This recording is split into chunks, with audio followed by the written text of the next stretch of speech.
പോയിട്ടുണ്ടോന്നോ?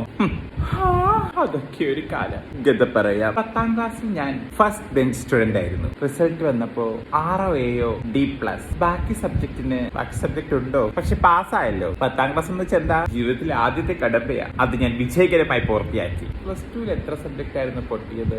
2 subject. അതിലൊന്ന് biology ആയിരുന്നു. Botany കിട്ടുമ്പോ സോളജി പോകും, സോളജി കിട്ടുമ്പോ ബോട്ടണി പോകും. അങ്ങനെ ആയിരുന്നു.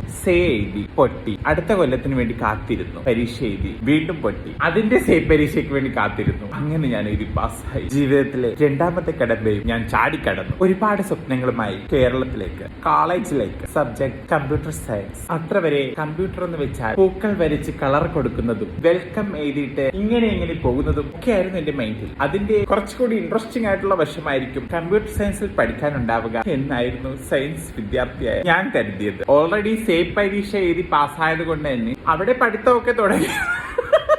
കപ്പൽ കിട്ടാനും ഇച്ചിരി ലേറ്റ് ആയി. എങ്ങനെയൊക്കെ പോയി കൊയിലാണ്ടി എത്തി. അപ്പോഴേക്കും ആദ്യത്തെ സെമസ്റ്ററിന്റെ പകുതിയായി. അഡ്മിഷന്റെ room, principal sir, physics lecturer. എന്റെ മാർക്ക് ലിസ്റ്റ് അതീവ ഭവ്യതയോടെ ഞാൻ അവർക്ക് മുമ്പിൽ സമർപ്പിച്ചു. ഇത്രയും മാർക്ക് ഷീറ്റുകളുള്ള ഒരു വിദ്യാർത്ഥി ആ കോളേജിൽ ഇതിനു മുമ്പ് പഠിച്ചു കാണില്ല. ആദ്യത്തെ കൊല്ലം പാസ്സായതിന്റെ, 2ാമത്തെ കൊല്ലം പാസ്സായതിന്റെ, 3ാമത്തെ പരീക്ഷയ്ക്ക് പാസ്സായതിന്റെ സർട്ടിഫിക്കറ്റുകൾ നിരവധിയായിരുന്നു. അത് കണ്ടിട്ട് പ്രിൻസിപ്പാളിനെ നെറ്റിച്ചുണിഞ്ഞു. ഫിസിക്സ് സാർ പറഞ്ഞു, ഇത്രയും മാർക്ക് കുറഞ്ഞ ഒരു സ്റ്റുഡന്റ് ഈ കോളേജിന്റെ ചരിത്രത്തിലുണ്ടായിട്ടില്ല.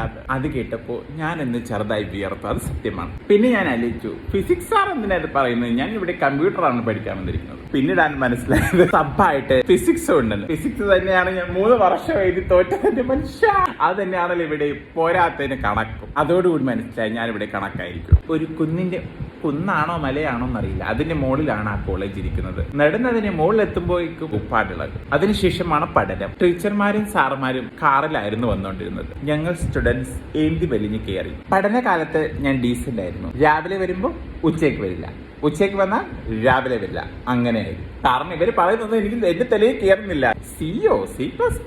കൃഷ്ണ, അമ്പാടി, ദ്വാരക, ഈ 3 തിയേറ്ററും ഞാൻ ഇടയ്ക്ക് വായിക്കായിരുന്നു. ഇത് ഞാൻ മുമ്പത്തെ ഒരു വീഡിയോ പറഞ്ഞു. അപ്പൊ പലരും പറഞ്ഞു ഞാൻ തള്ളുവാന്നല്ല. വീട്ടിൽ നിന്ന് വരുന്ന പോക്കറ്റ് മണി ഞാൻ ഇതിന് വേണ്ടിയിട്ടാണ് ഉപയോഗിച്ചുകൊണ്ടിരുന്നത്. റിസൾട്ട് അറിയുന്ന സമയത്ത് എനിക്ക് അധികം പേടിയൊന്നും ഇല്ലായിരുന്നു. കാരണം കറക്കി കുത്തി ശീലമുള്ള എനിക്ക് ഇവിടെയും പേക്കില്ല എന്നായിരുന്നു ഞാൻ വിചാരിച്ചത്. അതിനോടൊപ്പം തന്നെ ഞാൻ ഒരുപാട് നേർച്ചകളൊക്കെ പല സ്ഥലങ്ങളിലായിട്ട് നേർന്നിട്ടുണ്ടായിരുന്നു. പഠിപ്പിസ്റ്റുകൾക്ക് വരെ ടെൻഷൻ. അവർക്ക് എക്സാമിനും ടെൻഷൻ, ഇതിനും ടെൻഷൻ. എത്ര പഠിച്ചാലും ഞാൻ ഒന്നും പഠിച്ചില്ലടാ, ഒന്നും അറിയില്ലടാ, പാസ്സാവും അറിയില്ലടാ. ഇതൊക്കെ മികച്ച കുറെ നമ്പറുകളാണെന്ന് മനസ്സിലാക്കാൻ കുറെ വർഷം എടുത്തു. റിസൾട്ട് വന്നപ്പോ 8 നിലയിൽ പൊട്ടി. ഒരു സബ്ജക്റ്റിൽ പോലും ഞാൻ പാസ്സായിട്ടുണ്ടായിരുന്നില്ല. സോ ഞാൻ വാവിട്ട് കരഞ്ഞു. വീട്ടുകാരെ വിളിച്ച്, ഇത് എന്നെ കൊണ്ട് കൂട്ടിയാ കൂടുന്നതല്ല, ഫാദർ മദർ എന്നൊക്കെ പറഞ്ഞ് ഞാൻ നിലവിളിച്ചു. എന്നെ എത്രയും പെട്ടെന്ന് ഇവിടെ നിന്ന് TC വാങ്ങിട്ട് കൊണ്ടുപോകണമെന്ന് പറഞ്ഞു. പക്ഷെ ഇവര് എനിക്ക് ധൈര്യം തന്നു. യു ക്യാൻ എന്ന് പറഞ്ഞ് പുഷ് ചെയ്തു. ആ പുഷ് ഞാൻ 3 വർഷം തികച്ചു അവിടെ.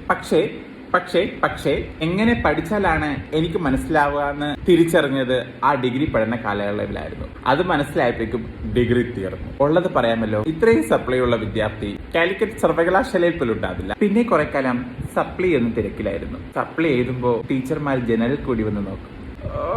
ഞങ്ങളെ പറയിപ്പിക്കാൻ ലക്ഷദ്വീപിന്റെ കപ്പൽ പിടിച്ച് വന്നേക്കുക. അങ്ങനെ ഒരു ആറ്റിറ്റ്യൂഡിൽ അത് അധികകാലം നീണ്ടു നിന്നില്ല. ഈ സാധനങ്ങളൊന്നും പഠിച്ചാൽ എന്റെ തലയിൽ കയറില്ല.